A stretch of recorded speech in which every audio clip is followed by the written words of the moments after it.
পথে না বসে যায়। কারণ খামার বাঁচলে দেশ বাঁচবে, জাতি বাঁচবে, কারণ খামারই জাতির মেরুদণ্ড। এপ্রিল জুড়ে ভয়াবহ তাপপ্রবাহে বিপর্যস্ত জনজীবন, প্রাণীকুলেও নেই স্বস্তি। গাজীপুরে প্রতিদিনই মারা যাচ্ছে খামারের শত শত হাঁস মুরগি, অর্ধেকে নেমেছে ডিম ও দুধের উৎপাদনও।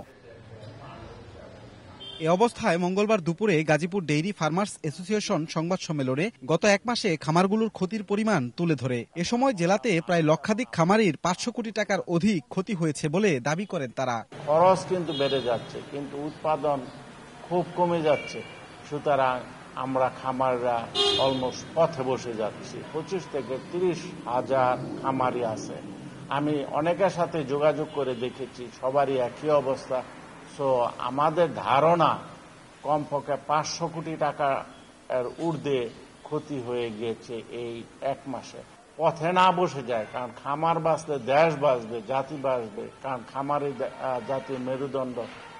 এটাকে টিকিয়ে রাখার জন্য আমরা বাংলা সরকারের কাছে অনুরোধ করব খামারিদেরকে সাহায্য সহযোগিতা করার জন্য এবং খামারিদের পাশে থাকার জন্য। দেশের 1 নম্বর গ্লুকোজ ব্র্যান্ড গ্লুকোম্যাক্সটি একই এনার্জিতে এলো নতুন প্যাকে।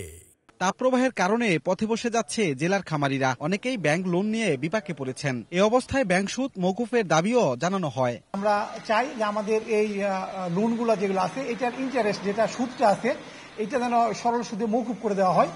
আর আমাদেরকে যারা ক্ষতিগ্রস্ত, যাদের মানে লাইভ স্টকের পশুগুলো মারা যাচ্ছে, খামারগুলো টিকে থাকবে না, তাদেরকে চিহ্নিত করে তাদের ক্ষতিপূরণের ব্যবস্থা করে তাদেরকে যদি আবার সহজ শর্তে লোন দেওয়া যায়। জেলায় নিবন্ধিত ডেইরি ফার্মের সংখ্যা 25 থেকে 30 হাজার, মুরগির খামার রয়েছে 50 থেকে 55 হাজার, আর মাছের খামার রয়েছে 10 থেকে 15 হাজার। রাজিবুল হাসান, সময় সংবাদ, গাজীপুর।